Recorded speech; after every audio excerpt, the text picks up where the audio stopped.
Hello, everyone, and welcome to the Jeffrey Epstein Show. I'm your host, Bobbycapucci, and this is Daily Drop number 266. Before we jump into our article, I have a quick update. Virginia Roberts and Teresa Helm have started a new charity, and the name of that charity is Victims Refuse Silence. You can find the website at victimsrefusesilence.org. And it's a charity set up to help those who have been abused and victimized turn from victims into survivors. And I think that if there's ever been a charity to get behind and a group of people to support, this would be it, folks. So I'm not usually one who, hops on here and rallies the troops or whatever, but I think that it would be a good idea for everybody, at the very least, to share this website and this new charity on their social media and let their friends know what's going on, because I've had so many people reach out to me asking how they can directly help people who have been affected by Jeffrey Epstein and Ghislaine Maxwell and their decades of crime. And it's always, one of those situations where we really don't know where to direct funds like that to. At least I don't. So now we have a legit charity where we know that it is really going to work towards the betterment of these victims as they become survivors. And that, my friends, is something I will certainly put my stamp of approval on, and something I will work for and with and to make better, right? To help out however I possibly can, spread the message here, and hopefully everybody else out there listening to the podcast does the same thing, because it's an important topic, right? For too long, there has not been any resources for people who have been abused, and not just by people like Epstein, but in general.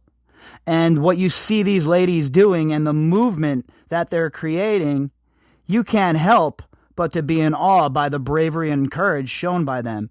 And whatever I can do in my little part of the world here, I most certainly am ready to act.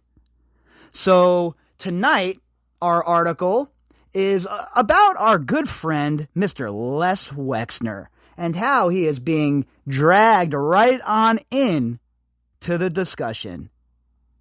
Why it's taking this to bring him in, well, that's a whole nother subject for another podcast that would take us about 3 hours. But the fact of the matter is this. Les Wexner is being credibly accused, right along with Alan Dershowitz, Glenn Dubin, Prince Andrew, Bill Richardson, Marvin Minsky, etc., directly implicated in taking part of the abuse. That is the message that should be spoken loud and clear about Les Wexner.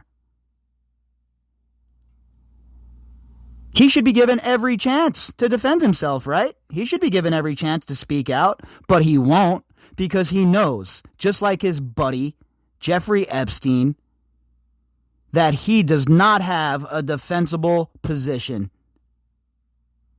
And that is the case for all of these people who have been caught up with Jeffrey Epstein's criminal organization and his sex trafficking ring.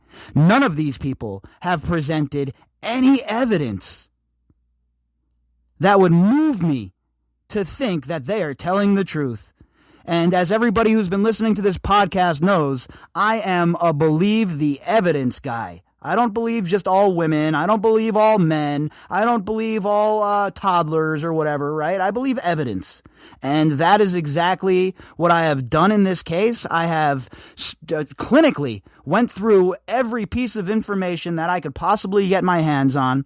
And there is no way that with the evidence available to us, that anybody can convince me that these survivors are not telling the truth. The evidence is as high as Mount Everest, folks, okay? And that's just circumstantial evidence. That's none of this stuff that they're fighting tooth and nail to keep sealed. This is just the evidence that we have on the books, the stuff that we know, the pieces that we have put together.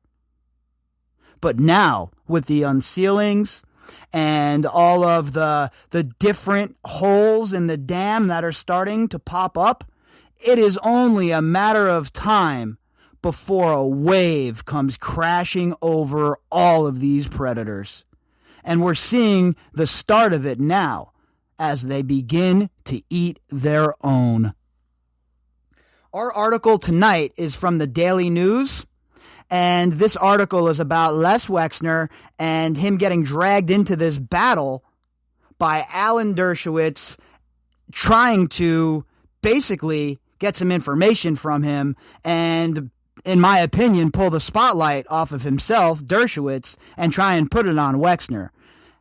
You know how it goes. There is no honor amongst thieves, and there is certainly no honor amongst child traffickers. So we've said that this was going to be the case from the jump here. Once the rubber meets the road and the going gets tough, none of these people are built for this life. Oh, they're good with committing the crimes when they're insulated. They're cool with abusing people and degrading people and ruining people's lives. Oh, that's fine when it's happening when they're protected.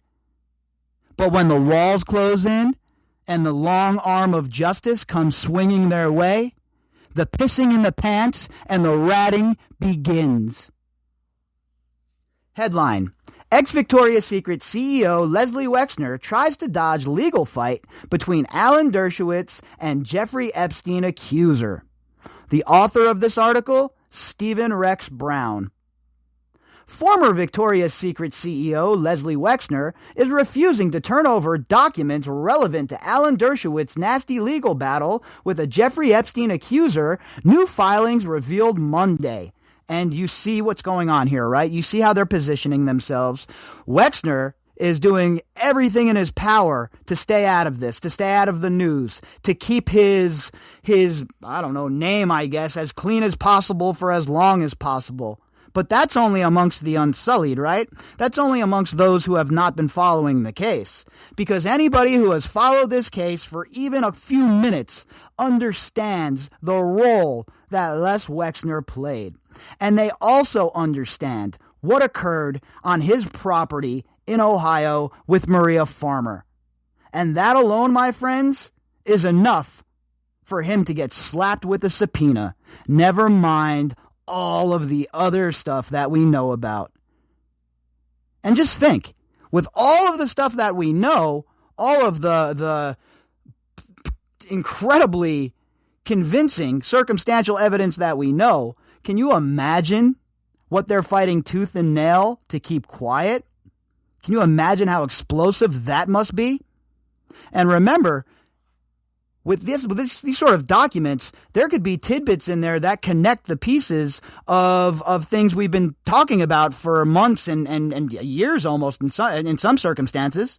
So it's very interesting to see what goes on before these documents are unsealed and to see how these people battle with each other and do everything in their power to keep these documents from coming to light. Dirty Dershowitz has sued alleged Epstein survivor Virginia Roberts for defamation. The prominent Harvard law professor charges that Roberts falsely accused him of sexual abuse as part of a plot to extort Wexner, who once had close ties to Epstein. They all had close ties to Epstein, all right? And I'm sure that Dershowitz and Wexner aren't unfamiliar with each other. I'm sure that they have rubbed elbows together, and in fact, I'm sure that they have spent time together in the presence of Jeffrey Epstein. I don't have evidence to prove that, obviously, but, guess what? If it walks like a duck and it talks like a duck, well, it's probably a duck. In a new letter filed in Manhattan federal court, Dershowitz writes that Wexner and his attorney, John Zeger, refused to sit for depositions or turn over documents relevant to the court fight with Roberts. And again, I'm sure Wexner doesn't want to get caught up in this if he can at all avoid it.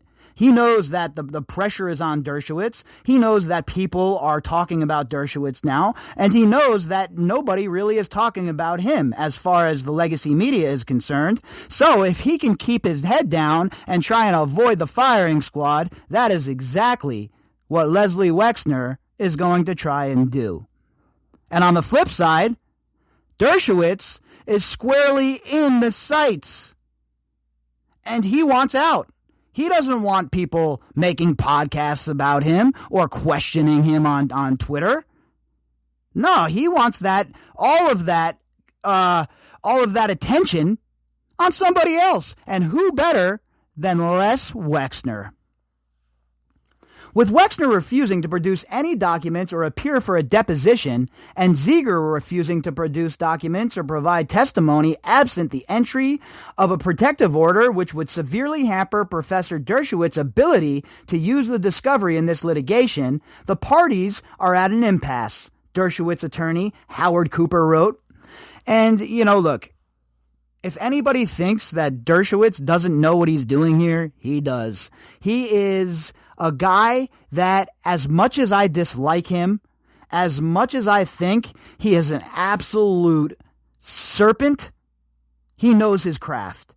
He's a man who understands the court. He's a man who understands the loopholes. And he is most certainly a man who knows how to navigate the underbelly that is our justice system. So him coming into this, he had a plan, and he is looking to stick to that plan, and he's trying to blow this out of the water and make it so the spotlight is off of him. That is exactly what's going on here. It's clear as day to me. Dershowitz is asking Judge Loretta Preska to compel Wexner, 82, and his lawyer to sit for depositions and hand over records. The dispute could potentially open the door for further scrutiny of Wexner's odd, largely unexplained ties to Epstein. And I'll tell you what Mr. Rex doesn't tell you here. What he means by that is that Les Wexner has a lot to answer for. Les Wexner was the number one bagman of Jeffrey Epstein's. Jeffrey Epstein's had the keys to Wexner's kingdom. Was able to do whatever he want, and he exploited that to abuse girls and, if reports are to be believed, launder a shit ton of money. And to try and tell me that a guy like Les Wexner, one of the richest men in the world, one of the most successful businessmen in the world, had no idea what his protege was up to, is an absolute joke. I guess Darth Sidious had no idea what Darth Vader was up to, right? That's what you would have me believe. The convicted sex offender had extraordinary control over Wexner's finances and charitable endeavors. Epstein's Upper East Side mansion of horrors was previously owned by Wexner, and remember, Epstein purchased it for $1, according to reports. Yeah, that's not like, that's the kind of deal you get from somebody who's not really close to you, huh? A mansion worth $77 million for one fazul, huh? I wish I had some friends like that. Roberts claims that Epstein loaned her out to have sex with Dershowitz beginning when she was 16. Dershowitz was part of Epstein's powerhouse legal team that helped him avoid serious federal sex trafficking charges in 2007. So that means Dershowitz knew what was up with Virginia because he, according to Virginia's account, was taking part in it. And yet he still went and negotiated a non-plea deal that benefited him. It's beyond the pale. I don't know how this guy is not. They should disbar him. I'll straight up say it. Alan Dershowitz should be disbarred. The defamation lawsuit is a proxy war between Dershowitz, 81, and a prominent lawyer, David Boies, whose firm represents Roberts. Wexner stepped down as CEO of Victoria's Secret in February amid questions about Epstein's role as money manager. He said that he was unaware of any illegal activity by Epstein. The financier, pedophile, hanged himself 1 year ago while awaiting trial for sex trafficking of minors. He also stepped down as CEO of L Brands, not just Victoria's Secret, but the whole thing. So he's part of the board still of L Brands, but he is not making the decisions anymore. And speaking of L Brands, while we're on the subject, they have to cut a bunch of corporate jobs. And again, usually I don't take any joy in people losing their jobs, right? But anything that affects Les Wexner's bottom line, I'm okay with. At the end of the day, this guy is an absolute dirtbag. He needs to be put on blast, and more legacy media reports need to delve deep into the fact that he is also being credibly accused of partaking in this sex trafficking ring. I read a couple of articles earlier that say he's not being accused of taking part in any of this, or that is just patently false. And it just goes to show you that the legacy media really has no idea what they're talking about in this case. They truly don't understand what has gone on. They don't understand how deep and far the tentacles reach. And they most certainly do not understand the depths that this goes, because they just scratched the surface with their reporting, right? And it's mind-boggling to me how Les Wexner can be mentioned in the media, and the fact that he's being credibly accused of partaking in the abuse of Virginia not being mentioned. I just don't understand how that works. But that's okay, because we'll continue to bring it up here on the Jeffrey Epstein show for sure. And we'll continue to hammer home the point that every single person that has been fingered by Virginia or one of the other survivors that has taken part in the actual abuse, those are the people that I have my sights set on, and those are the people who we will continue to discuss right here on the Jeffrey Epstein Show. If you'd like to contact me, you can do that at bobbycapucci@protonmail.com. That's BOBBYCAPUCCI@protonmail.com. You can also find me on Twitter at BOBBY_CAPUCCI. All right, folks, we'll be back tomorrow.